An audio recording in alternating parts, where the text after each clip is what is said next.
Akashvani Bhadravati health hints ಆರೋಗ್ಯ ಸೂತ್ರ ಕಾರ್ಯಕ್ರಮ. ಈ ಕಾರ್ಯಕ್ರಮದ ಪ್ರಾಯೋಜಕರು ಸರ್ಜಿ ಆಸ್ಪತ್ರೆ ಶಿವಮೊಗ್ಗ. ಎಲ್ಲರಿಗೂ ನಮಸ್ಕಾರ, ಶುಭ ಮುಂಜಾನೆ. ನಾನು ಡಾಕ್ಟರ್ ಚಂದುಶ್ರೀ ಬಿಪಿ, ಪ್ರಸೂತಿ ಮತ್ತು ಸ್ತ್ರೀ ರೋಗ ತಜ್ಞೆ, ಬಂಜೆತನ ನಿವಾರಣೆ ಮತ್ತು ಲ್ಯಾಪ್ರೋಸ್ಕೋಪಿಕ್ ಸರ್ಜನ್ ಆಗಿ ಸರ್ಜಿ ತಾಯಿ ಮತ್ತು ಮಕ್ಕಳ ಆಸ್ಪತ್ರೆ ಮತ್ತು ಸರ್ಜಿ ಪುಷ್ಯ ಆಸ್ಪತ್ರೆಯಲ್ಲಿ ಕಾರ್ಯನಿರ್ವಹಿಸ್ತಾ ಇದ್ದೇನೆ. ಇವತ್ತಿನ ಟಾಪಿಕ್ ಪ್ರೀ ಕನ್ಸೆಪ್ಷನಲ್ ಕೌನ್ಸಿಲಿಂಗ್, ಪೂರ್ವಭಾವಿ ಸಮಾಲೋಚನೆ. ನೀವು ಪ್ರೆಗ್ನೆನ್ಸಿ ಪ್ಲಾನ್ ಮಾಡ್ತಾ ಇದ್ದೀರಾ? ಸರಿ, ಹಾಗಾದ್ರೆ ಈ ಪೂರ್ವಭಾವಿ ಸಮಾಲೋಚನೆ ಅಂದರೆ ಏನು ಅಂತ ತಿಳ್ಕೊಳ್ಳೋಣ ಬನ್ನಿ. ಪ್ರೆಗ್ನೆನ್ಸಿ ಪ್ಲಾನ್ ಮಾಡ್ತಿರೋ ಯಾವುದೇ ದಂಪತಿಗಳು ಸ್ತ್ರೀರೋಗ ತಜ್ಞರ ಬಳಿ ಹೋಗಿ ತಮ್ಮ ದೈಹಿಕ ಮತ್ತು ಮಾನಸಿಕ ಆರೋಗ್ಯದ ಬಗ್ಗೆ ಸುಮಾರು 3-6 ತಿಂಗಳ ಮುಂಚೆಯೇ ಸೂಕ್ತ ಸಮಾಲೋಚನೆ ನಡೆಸಿ ಸಮಗ್ರ ಮಾಹಿತಿಯನ್ನು ಪಡೆದುಕೊಂಡು ಗರ್ಭಾವಸ್ಥೆಯಲ್ಲಿ ಯಾವುದೇ ತೊಂದರೆ ಇಲ್ಲದೆ ಆರೋಗ್ಯವಂತ ಮಗು ಮತ್ತು ತಾಯಿ ಪಡೆಯುವುದೇ ಇದರ ಮುಖ್ಯ ಉದ್ದೇಶ. ಇದರ ಪ್ರಮುಖ ಅಂಶಗಳೇನು ಅಂತ ಹೇಳಿದ್ರೆ, ಇಬ್ರು ಗಂಡ ಹೆಂಡತಿ ಸಾಮಾನ್ಯವಾಗಿ ಜೊತೆಗೆ ಹೋಗ್ಬೇಕಾಗತ್ತೆ. ಹೋದಾಗ ಪ್ರತಿಯೊಂದು ಹಿಸ್ಟ್ರಿ ಅಂತ ಹೇಳಿದ್ರೆ, ಈಗ ಮುಂಚೆ ಹೆಣ್ಮಕ್ಳಲ್ಲಿ ಅವರ ವಯಸ್ಸೇನು, ವಯೋನ್ಮಿತಿ ಅಂದ್ರೆ 30 ವರ್ಷಗಳಿಗಿಂತ ಜಾಸ್ತಿ ಆಗಿದೆಯಾ ಅಥವಾ 30 ವರ್ಷದ ಒಳಗಿದೆಯಾ ಏಜು, ಬಿಕಾಸ್ ಏಜ್ ತುಂಬಾ ಇಂಪಾರ್ಟೆಂಟ್ ಆಗುತ್ತೆ ಹೆಲ್ದಿ ಪ್ರೆಗ್ನೆನ್ಸಿನ ತಗೋಬೇಕಾದ್ರೆ. ಆಮೇಲೆ ಅವ್ರ ಮುಂಚೆ ಏನಾದರೂ ಹಾರ್ಟ್ ಪ್ರಾಬ್ಲಮ್ಮು, ಮತ್ತು BP ಕಾಯಿಲೆ, ಸಕ್ಕರೆ ಕಾಯಿಲೆ, ಆಸ್ತಮಾ, ಹಾರ್ಟ್ ಪ್ರಾಬ್ಲಮ್ಮು, ಮತ್ತು ಕಿಡ್ನಿ ಪ್ರಾಬ್ಲಮ್ಮು, ಈ ಥರದ್ದು ಯಾವುದೇ ಸಮಸ್ಯೆ ಇದೆಯಾ, ಮತ್ತು ಅದಕ್ಕೆ ಏನಾದರೂ ಮಾತ್ರೆ ತಗೋತಾ ಇದ್ದಾರಾ, ಈ ಮಾತ್ರೆಗಳು ಪ್ರೆಗ್ನೆನ್ಸಿ ಪ್ಲಾನ್ ಮಾಡ್ತಾ ಇರುವಾಗ ತಗೋಬೇಕಾ, ಟ್ಯಾಬ್ಲೆಟ್ಸ್ನೇ ಚೇಂಜ್ ಮಾಡಬೇಕಾ ಅಥವಾ ಡೋಸೇಜ್ ಅಡ್ಜಸ್ಟ್ ಮಾಡಬೇಕಾ, ಈ ಎಲ್ಲ ಮಾಹಿತಿಗಳನ್ನು ಡಾಕ್ಟರ್ ಹತ್ರ ನೀವು ಸಲಹೆ ಪಡ್ಕೊಡೋದು ತುಂಬ ಇಂಪಾರ್ಟೆಂಟು. ಯಾಕಂದರೆ ಕೆಲವು ಮಾತ್ರೆಗಳನ್ನ ನಾವು ಪ್ರೆಗ್ನೆನ್ಸಿ ಪ್ಲಾನ್ ಮಾಡುವಾಗ ತಗೊಂಡ್ರೆ ಮಕ್ಕಳಲ್ಲಿ ಅನಾಮಲಸ್ ಫೀಟಸ್ ಅಂತ ಹೇಳಿದ್ರೆ ಮಕ್ಕಳಲ್ಲಿ ಆ ಅಂಗಾಂಗಗಳ ಜನನ ಆಗುವಾಗ ಹಾರ್ಟ್ ಆಗಿರ್ಬೋದು, ಕಿಡ್ನಿ ಆಗಿರ್ಬೋದು ಪ್ರಾಬ್ಲಮ್ ಆಗುತ್ತೆ. ಸೊ ಅಂಥ ಮಾತ್ರೆಗಳನ್ನ ಚೇಂಜ್ ಮಾಡಿ ಡೋಸ್ ಅಡ್ಜಸ್ಟ್ ಮಾಡಿ ಕೊಡ್ತಾರೆ. ಇನ್ನ ಮುಂಚೆ ಯಾವುದಾದ್ರೂ ಹೊಟ್ಟೆ ಮೇಲ್ಭಾಗದಲ್ಲಿ ಶಸ್ತ್ರಚಿಕಿತ್ಸೆಗಳೇನಾದ್ರೂ ಆಗಿದೆಯಾ, ಹಿಸ್ಟ್ರಿ ಆಫ್ ಕ್ಯಾನ್ಸರ್ ಏನಾದ್ರೂ ಇತ್ತಾ ಫ್ಯಾಮಿಲಿಲಿ, ಆಮೇಲೆ ಮುಂಚೆ ಏನಾದ್ರೂ ಅಪೆಂಡಿಕ್ಸ್ ಆಪರೇಷನ್ಗಳು ಅಥವಾ ಕೋಲೆಸಿಸ್ಟೆಕ್ಟಮಿ, ಪಿತ್ತಕೋಶದ ಕಲ್ಲಿನ ಆಪರೇಷನ್ಗಳೇನಾದ್ರೂ ಆಗಿದೆಯಾ, ಮುಂಚೆ ಅಬಾರ್ಷನ್ಸ್ ಏನಾದ್ರೂ ಆಗಿದೆಯಾ, ಒಂದಕ್ಕಿಂತ ಜಾಸ್ತಿ ಅಬಾರ್ಷನ್ಸ್ ಆದ್ರೆ ನಾವು ಈ ಪ್ರೆಗ್ನೆನ್ಸಿನ ಹೈ ರಿಸ್ಕ್ ಪ್ರೆಗ್ನೆನ್ಸಿ ಅಂತ ಕನ್ಸಿಡರ್ ಮಾಡ್ತೀವಿ. ಆಮೇಲೆ ಅವ್ರಿಗೆ ಥೈರಾಯ್ಡ್ ಸಮಸ್ಯೆಗಳೇನಾದ್ರೂ ಇದೆಯಾ, ಅದಕ್ಕೇನಾದ್ರೂ ಶಸ್ತ್ರಚಿಕಿತ್ಸೆಗಳಾಗಿದೆಯಾ, ಮತ್ತೆ ಅವರ ಫ್ಯಾಮಿಲಿಲಿ ಯಾವ್ದಾದ್ರು ಆನುವಂಶಿಕ ಕಾಯಿಲೆಗಳಿದೆಯಾ, ಮೆಂಟಲಿ ರಿಟಾರ್ಡೆಡ್ ಬುದ್ಧಿಮಾಂದ್ಯ ಮಕ್ಕಳು ಯಾರು ಇದ್ದಾರಾ, ಇದ್ರ ಬಗ್ಗೆ ಕೂಡ ಸಮಾಲೋಚನೆ ನಡೆಸಬೇಕಾಗುತ್ತೆ. ನೆಕ್ಸ್ಟ್ ಅವರ ಹ್ಯಾಬಿಟ್ಸ್. ಈಗ ಕೆಲವರು ಆಲ್ಕೋಹಾಲ್ ಸ್ಮೋಕಿಂಗ್ ಕನ್ಸ್ಯೂಮ್ ಮಾಡ್ತಾ ಇರ್ತಾರೆ. ಇವತ್ತು ನಿಮಗೆ ಗೊತ್ತಿರೋ ಹಾಗೆ ಬರೀ ಗಂಡು ಮಕ್ಳು ಅಷ್ಟೇ ಅಲ್ಲದೆ ಹೆಣ್ಮಕ್ಳು ಕೂಡ ಆಲ್ಕೋಹಾಲ್ ಸ್ಮೋಕಿಂಗಿಗೆ ಅಡಿಕ್ಟ್ಸ್ ಆಗಿದ್ದಾರೆ. ಸೊ ಪ್ರೆಗ್ನೆನ್ಸಿ ಪ್ಲಾನ್ ಮಾಡ್ತಾ ಇರುವಾಗ ಇದರ ಯಾವುದೇ ರೀತಿ ದುಶ್ಚಟಗಳು ಇರಕೂಡ್ದು, ಇದು ಮಗು ಆಗ್ಲಿಕ್ಕೆ ತೊಂದರೆ ಆಗುತ್ತೆ. ನೆಕ್ಸ್ಟ್ ಆಹಾರ ಪದ್ಧತಿ ಯಾವುದಿದೆ, ಜಂಕ್ಸ್ ಹೊರಗಡೆ ಜಾಸ್ತಿ ತಿನ್ನಬಾರ್ದು, ಹೆಲ್ತಿ ಡಯಟ್ ತುಂಬಾ ಇಂಪಾರ್ಟೆಂಟ್, ಫ್ರೂಟ್ಸು ವೆಜಿಟೇಬಲ್ಸ್ ಈ ಥರದ್ದೆಲ್ಲ ತಗೊಳ್ಳೋದು. ಮತ್ತೆ ಲೈಫ್ ಸ್ಟೈಲು, ಎಕ್ಸಸೈಸ್ ಮಾಡ್ತಾ ಇದ್ದಾರೆ, ಎಕ್ಸಸ್ ವೇಟ್ ಇದೆಯಾ, PCOD ಪ್ರಾಬ್ಲಮ್ ಏನಾದರೂ ಇದೆಯಾ. ಗಂಡಸರಲ್ಲಿ ಸಾಮಾನ್ಯವಾಗಿ 1 ವರ್ಷ ಸತತವಾಗಿ ಗಂಡ ಹೆಂಡತಿ ಇಬ್ರು ಜೊತೆಗಿದ್ದು ಯಾವುದೇ ರೀತಿ ಕಾಂಟ್ರಸೆಪ್ಷನ್ ಅಂದ್ರೆ ಈ ಕಾಂಡಮ್ಸ್ ಆಗಲಿ ಬರ್ತ್ ಕಂಟ್ರೋಲ್ ಪಿಲ್ಸ್ ಆಗಲಿ ತಗೊಂಡಲೆ ಜೊತೆಗೆ ಇದ್ದು ಟ್ರೈ ಮಾಡಿ ಕೂಡ ಮಕ್ಕಳಾಗ್ಲಿಲ್ಲ ಅಂದ್ರೆ ಅದನ್ನ ನಾವು ಇನ್ಫರ್ಟಿಲಿಟಿ ಅಂತ ತಗೋತೀವಿ. ಬಟ್ ಇದೇ ಏಜ್ ಏನಾದರೂ ಜಾಸ್ತಿ ಆಗಿತ್ತು ಅಂತ ಹೇಳಿದ್ರೆ 6 ಮಂತ್ಸ್ಗೆ ನಾವು ಎವ್ಯಾಲ್ಯೂಯೇಷನ್ ಮಾಡ್ತೀವಿ. ಸೊ ಗಂಡು ಮಕ್ಕಳಲ್ಲಿ ಶುಗರ್ ಟೆಸ್ಟ್ ಮಾಡಿಸ್ತೀವಿ, ಮತ್ತೆ ಸೆಮೆನ್ ಅನಾಲಿಸಿಸ್ ಅಂದ್ರೆ ವೀರ್ಯ ಪರೀಕ್ಷೆಯನ್ನು ಕೂಡ ಮಾಡಿಸ್ತೀವಿ. ಈಗ ಒಂದು ಮಗು ಆಗಬೇಕು ಅಂತ ಹೇಳಿದ್ರೆ ಎಲ್ತಿ ಎಗ್ ಎಷ್ಟು ಇಂಪಾರ್ಟೆಂಟು, ಎಲ್ತಿ ವೀರ್ಯಾಣನೂ ಕೂಡ ಅಷ್ಟೇ ಇಂಪಾರ್ಟೆಂಟ್ ಆಗುತ್ತೆ. ಸೊ ಈ ರೀತಿ ಮಾಹಿತಿ ತಗೊಂಡು ನಾವು ಪ್ರೆಗ್ನೆನ್ಸಿ ಪ್ಲಾನ್ ಮಾಡೋದ್ರಿಂದ ಎಲ್ಲ ಪ್ರೆಗ್ನೆನ್ಸಿಲಿ ಆಗ್ತಕ್ಕಂಥ ಸಮಸ್ಯೆಗಳನ್ನು ನಾವು ಕಡಿಮೆ ಮಾಡಬಹುದು. ಸೊ ಇದಕ್ಕೆ ಪ್ರೀ ಪ್ರೆಗ್ನೆನ್ಸಿ ಪ್ಲಾನಿಂಗ್ ಅಥವಾ ಪ್ರೀ ಕನ್ಸೆಪ್ಷನಲ್ ಕೌನ್ಸಿಲಿಂಗ್, ಪೂರ್ವಭಾವಿ ಸಮಾಲೋಚನೆ ಅಂತ ಹೇಳ್ತೇವೆ. ಧನ್ಯವಾದಗಳು. ಯಾಕೆ ಸರ್ ಇವತ್ತು ತುಂಬಾ ಸುಸ್ತಾದಾಗೆ ಕಾಣ್ತೀರಾ? ಯಾಕೋ ಗೊತ್ತಿಲ್ಲ ಮೇಡಮ್, ಈ ಎದೆ ನೋವು ಆಗ್ತಿದೆ. ಮೊನ್ನೆ ನಮ್ ಯಜಮಾನ್ರಿಗೂ ಹೀಗೆ ಆಗಿತ್ತು. ಶಿವಮೊಗ್ಗದ ಸರ್ಜಿ ಸೂಪರ್ ಸ್ಪೆಷಾಲಿಟಿ ಆಸ್ಪತ್ರೆಗೆ ಹೋದ್ವಿ. ಅಲ್ಲಿ ಸುಸಜ್ಜಿತವಾಗಿರೋ ಕಾರ್ಡಿಯಾಲಜಿ ವಿಭಾಗದಲ್ಲಿ ಚಿಕಿತ್ಸೆ ಕೊಡಿಸಿದ್ವಿ. ಈಗ ನಮ್ಮ ಮನೆಯವರು ಆರಾಮಾಗಿದ್ದಾರೆ. ಅಲ್ಲಿ ನುರಿತ ಹೆಸರಾಂತ ಹೃದಯ ರೋಗ ತಜ್ಞ ವೈದ್ಯರಿದ್ದಾರೆ. ECG, echo, TMT, angiogram, angioplasty, pacemaker, ಹೀಗೆ ಎಲ್ಲಾ ರೀತಿಯ ಚಿಕಿತ್ಸೆಗಳು ಲಭ್ಯ. ಅದು ಕಡಿಮೆ ದರದಲ್ಲಿ. ಅಷ್ಟೇ ಅಲ್ಲ, ನಗುಮೊಗದ ಸೇವೆ ಕೂಡ ಸಿಗುತ್ತೆ. ಹಿಂದೆ ಭೇಟಿ ಕೊಡಿ ಸರ್ಜಿ ಸೂಪರ್ ಸ್ಪೆಷಾಲಿಟಿ ಆಸ್ಪತ್ರೆ, ರಾಘವೇಂದ್ರ ಸ್ವಾಮಿ ಮಠದ ಹತ್ತಿರ, ಶಿವಮೊಗ್ಗ. ಹೆಲ್ತ್ ಹಿಂಟ್ಸ್ ಆರೋಗ್ಯ ಸೂತ್ರ ಕಾರ್ಯಕ್ರಮ ಕೇಳಿದಿರಿ. ಈ ಕಾರ್ಯಕ್ರಮದ ಪ್ರಾಯೋಜಕರು ಸರ್ಜಿ ಆಸ್ಪತ್ರೆ ಶಿವಮೊಗ್ಗ. ಆಕಾಶವಾಣಿ ಭದ್ರಾವತಿ ಹೆಲ್ತ್ ಹಿಂಟ್ಸ್ ಆರೋಗ್ಯ ಸೂತ್ರ ಕಾರ್ಯಕ್ರಮ. ಈ ಕಾರ್ಯಕ್ರಮದ ಪ್ರಾಯೋಜಕರು ಸರ್ಜಿ ಆಸ್ಪತ್ರೆ ಶಿವಮೊಗ್ಗ. ಎಲ್ಲರಿಗೂ ನಮಸ್ಕಾರ. ನಾನು ಡಾಕ್ಟರ್ ಚಂದುಶ್ರೀ ಬಿಪಿ, ಪ್ರಸೂತಿ ಮತ್ತು ಸ್ತ್ರೀ ರೋಗ ತಜ್ಞೆ, ಬಂಜೆತನ ನಿವಾರಣೆ ಮತ್ತು ಲ್ಯಾಪ್ರೋಸ್ಕೋಪಿಕ್ ಸರ್ಜನ್ ಆಗಿ ಸರ್ಜಿ ತಾಯಿ ಮತ್ತು ಮಕ್ಕಳ ಆಸ್ಪತ್ರೆ ಮತ್ತು ಸರ್ಜಿ ಪುಷ್ಯ ಆಸ್ಪತ್ರೆಯಲ್ಲಿ ಕಾರ್ಯನಿರ್ವಹಿಸ್ತಾ ಇದ್ದೇನೆ. ಇವತ್ತಿನ ಟಾಪಿಕ್, ನಾವು ಪ್ರೆಗ್ನೆನ್ಸಿಲಿ ಎಷ್ಟು ಬಾರಿ ಡಾಕ್ಟರ್ನ ಕಾಣಬೇಕು, ಎಷ್ಟು ಚೆಕಪ್ ಮಾಡ್ಕೋಬೇಕು, ಮತ್ತೆ ಏನೇನ್ ಸಪ್ಲಿಮೆಂಟ್ಸ್ ತಗೋಬೇಕು. ಸಾಮಾನ್ಯವಾಗಿ ಪ್ರೆಗ್ನೆನ್ಸಿ ಇವಾಗ 1 ತಿಂಗಳ ಮೇಲೆ 1 ವಾರ ಅಥವಾ 4 ದಿನ ಮುಂದೋದ ತಕ್ಷಣ ನಾವು ಫಸ್ಟ್ ಮಾಡಬೇಕಾಗಿರೋ ಕೆಲಸ, ಮನೇಲೆ ಯೂರಿನ್ ಪ್ರೆಗ್ನೆನ್ಸಿ ಟೆಸ್ಟ್ ಅಂತ ಕಿಟ್ಸ್ ಎಲ್ಲ ಕಡೆ ಸಿಗುತ್ತೆ.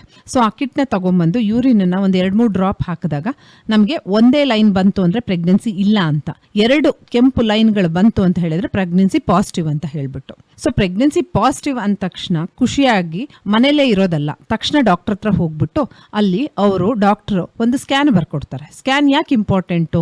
2 ತಿಂಗಳಾಗ್ಲಿ 3 ತಿಂಗಳಾಗ್ಲಿ ವೆಯ್ಟ್ ಮಾಡೋಣ ಅಂತ ಕಾಯ್ಕೂಡ್ದು. ಯಾಕಂದ್ರೆ ಪ್ರೆಗ್ನೆನ್ಸಿ ಯಾವಾಗ್ಲೂ ಗರ್ಭಕೋಶದ ಒಳಗಡೆನೆ ಇರಲ್ಲ, ಟ್ಯೂಬಲ್ ಕೂಡ ಪ್ರೆಗ್ನೆನ್ಸಿ ಆಗೋ ಚಾನ್ಸಸ್ ಇರುತ್ತೆ. ಇದಕ್ಕೆ ಎಕ್ಟೋಪಿಕ್ ಪ್ರೆಗ್ನೆನ್ಸಿ ಅಂತ ಹೇಳ್ತೀವಿ. ನೆಕ್ಸ್ಟ್ ಫೋಲಿಕ್ ಆಸಿಡ್ ಅಂತಕ್ಕಂತಹ ಒಂದು ಇಂಪಾರ್ಟೆಂಟ್ ಅಂಶನ ಟ್ಯಾಬ್ಲೆಟ್ ರೂಪದಲ್ಲಿ ಕೊಡ್ತಾರೆ. ಇದು ಕೊಡೋದ್ರಿಂದ ಮಕ್ಕಳಲ್ಲಿ ಅಂಗವಿಕಲತೆ, ಬುದ್ಧಿಮಾಂದ್ಯತೆ, ಅಬಾರ್ಷನ್ಸ್ ಇದೆಲ್ಲ ನಾವು ತಡೆಗಟ್ಟಬಹುದು.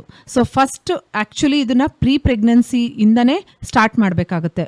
ಅಟ್ಲೀಸ್ಟ್ 1 ತಿಂಗಳು ಮುಂಚೆ ತಗೊಳ್ಳೋದ್ರಿಂದ ಇದನ್ನೆಲ್ಲ ಅಬಾರ್ಷನ್ಸ್ನ ಅವಾಯ್ಡ್ ಮಾಡ್ಬೋದು. ಮುಂಚೆ ಏನಾದರೂ ರಿಪೀಟೆಡ್ ಅಬಾರ್ಷನ್ಸ್ ಇತ್ತು, ಇಲ್ಲ ಬುದ್ಧಿಮಾಂದ್ಯ ಮಕ್ಕಳು ಹುಟ್ಟಿದ್ರು, ಇಲ್ಲ ಸಂಬಂಧದಲ್ಲಿ ಮದುವೆ ಆಗಿದ್ದಾರೆ ಅಂದ್ರೆ ಕನಿಷ್ಠ ಪಕ್ಷ 3-6 ತಿಂಗಳು ಮುಂಚೆನೆ ಫೋಲಿಕ್ ಆಸಿಡ್ನ ನಾವು ಸ್ಟಾರ್ಟ್ ಮಾಡಬೇಕಾಗುತ್ತೆ. ಸೊ ಇದು ತುಂಬಾ ಇಂಪಾರ್ಟೆಂಟ್.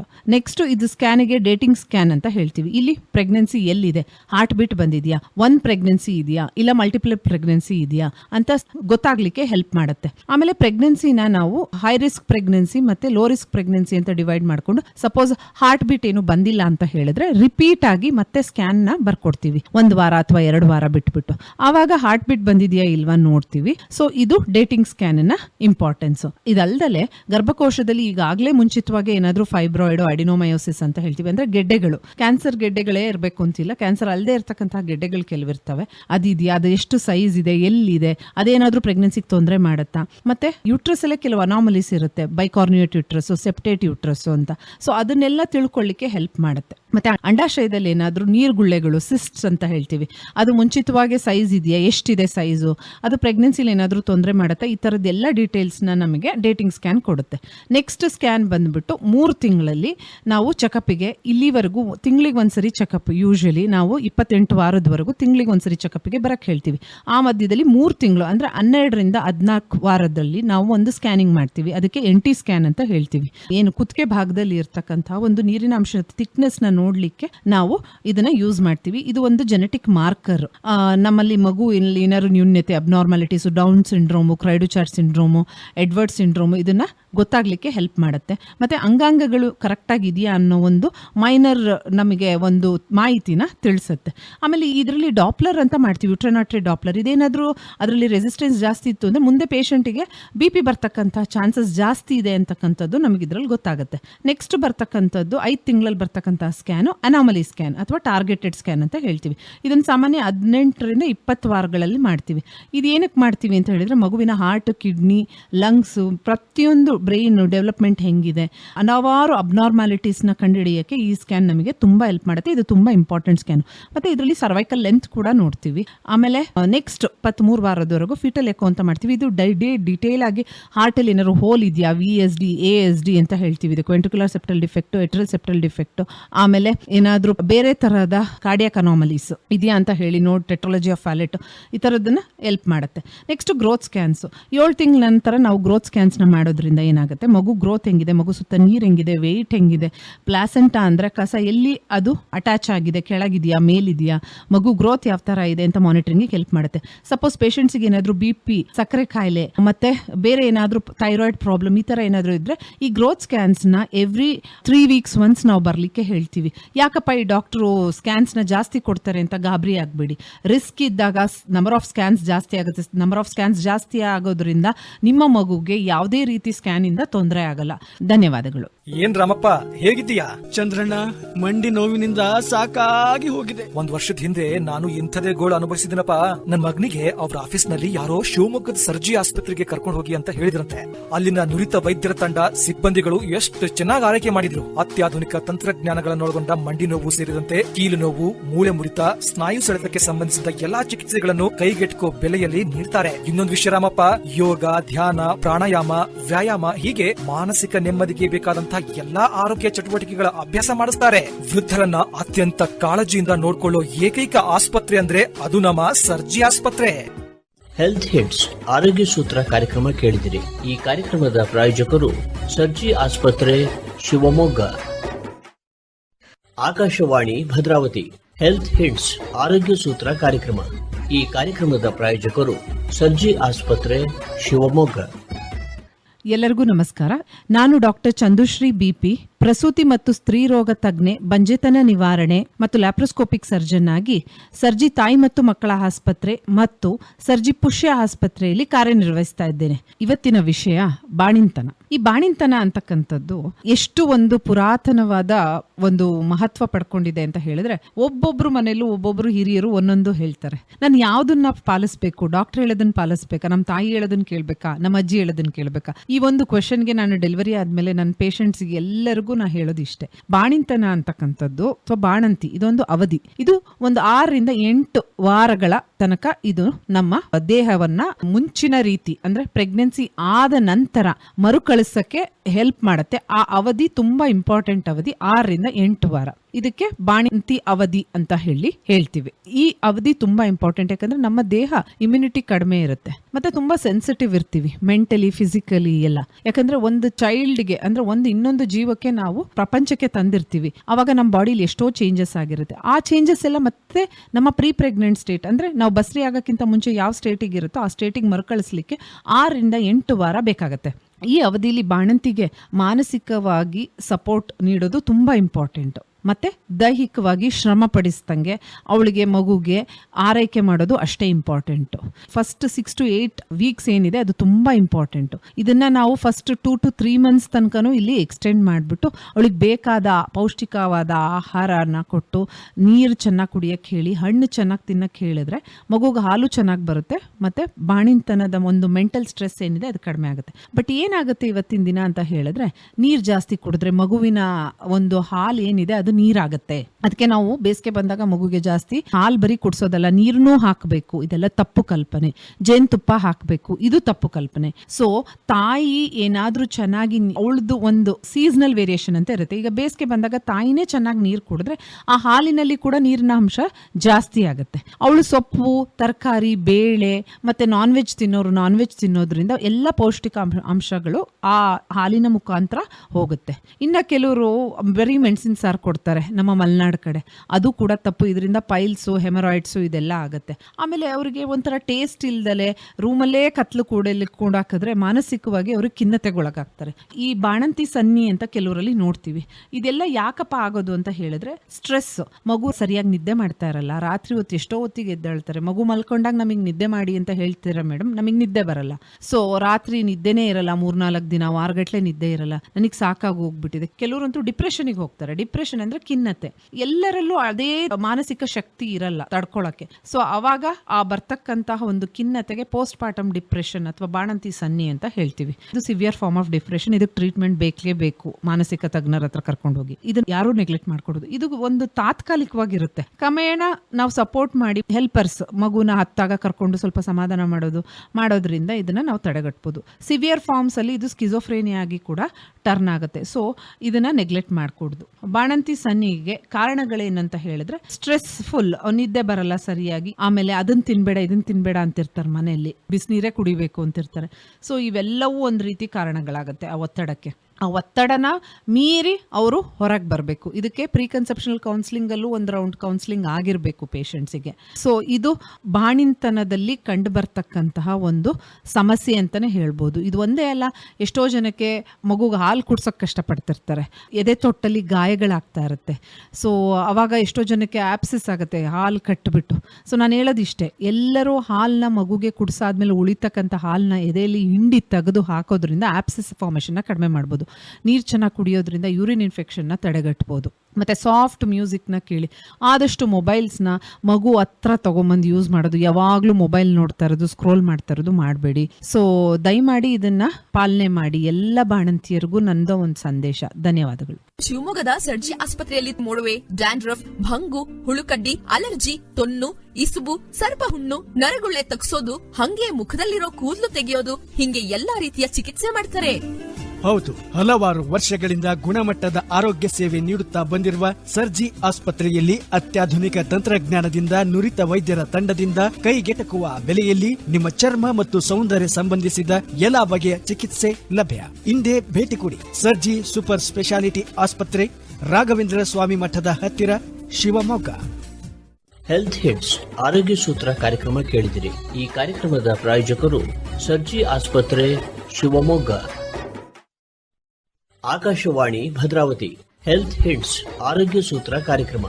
ಈ ಕಾರ್ಯಕ್ರಮದ ಪ್ರಾಯೋಜಕರು ಸರ್ಜಿ ಆಸ್ಪತ್ರೆ, ಶಿವಮೊಗ್ಗ. ಎಲ್ಲರಿಗೂ ನಮಸ್ಕಾರ, ಶುಭ ಮುಂಜಾನೆ.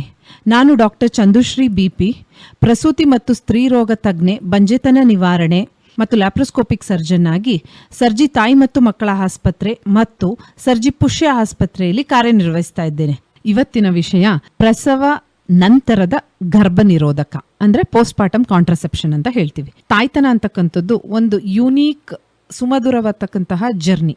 ಅದನ್ನ ಒಂದು ಹೆಣ್ಣು ತನ್ನ ಮಗುವಿನ ಲಾಲನೆ ಪಾಲನೆಯಲ್ಲಿ ಒಂದು 8-9 ತಿಂಗಳು ಖುಷಿಯಿಂದ ಪ್ರೀತಿಯಿಂದ ಕಳಿಬೇಕು. ಅವಳಿಗೆ ಯಾವುದೇ ರೀತಿ ಭಯ ಇರಕೂಡ್ದು. ಈಗ ಡೆಲಿವರಿ ಆದ ನಂತರ, ಫಾರ್ ಎಕ್ಸಾಂಪಲ್ ಸಿಸೇರಿಯನ್ ಆದವರು ಒಂದು 3-4 ತಿಂಗಳು ದೈಹಿಕ ಸಂಪರ್ಕ ಇಲ್ದಲೆ ಇರಲೇಬೇಕು. ಯಾಕಂದ್ರೆ ತಾಯಿ ಮಾನಸಿಕವಾಗಿ ದೈಹಿಕವಾಗಿ ಸದೃಢರಲ್ಲಿರಲ್ಲ.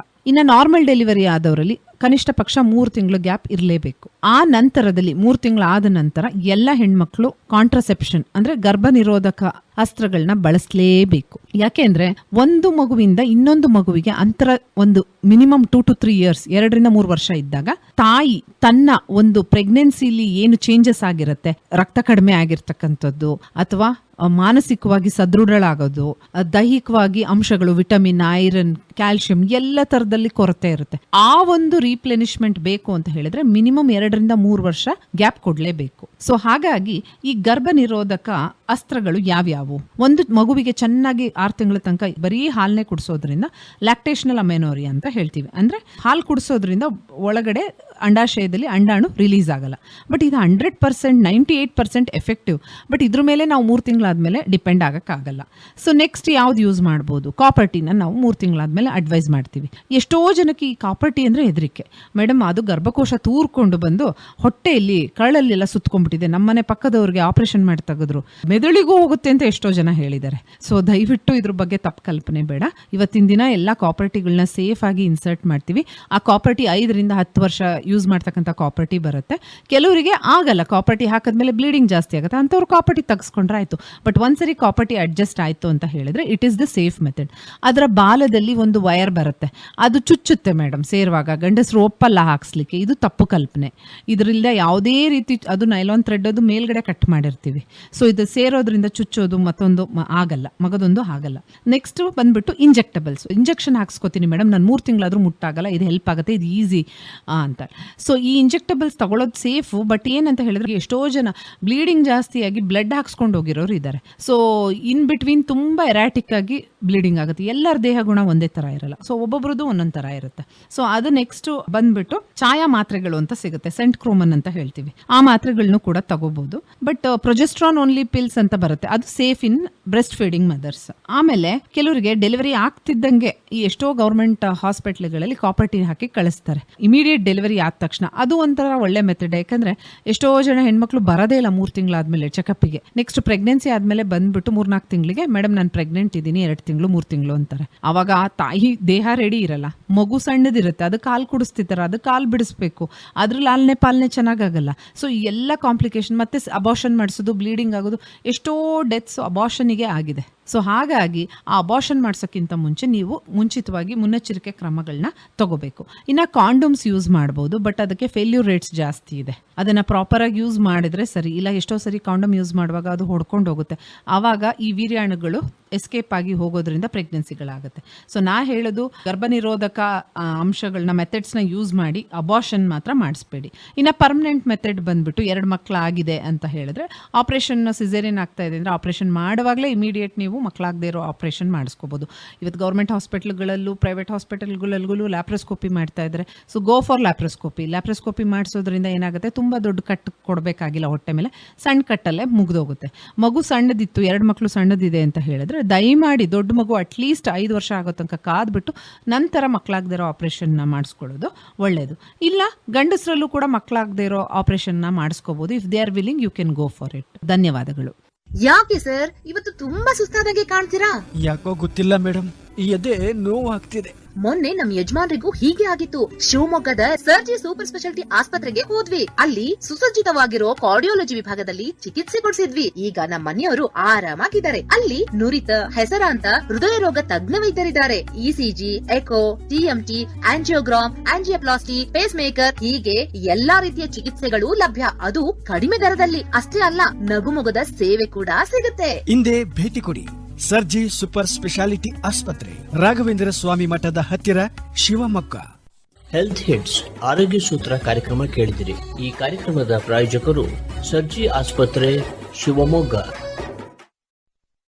ಆಕಾಶವಾಣಿ ಭದ್ರಾವತಿ.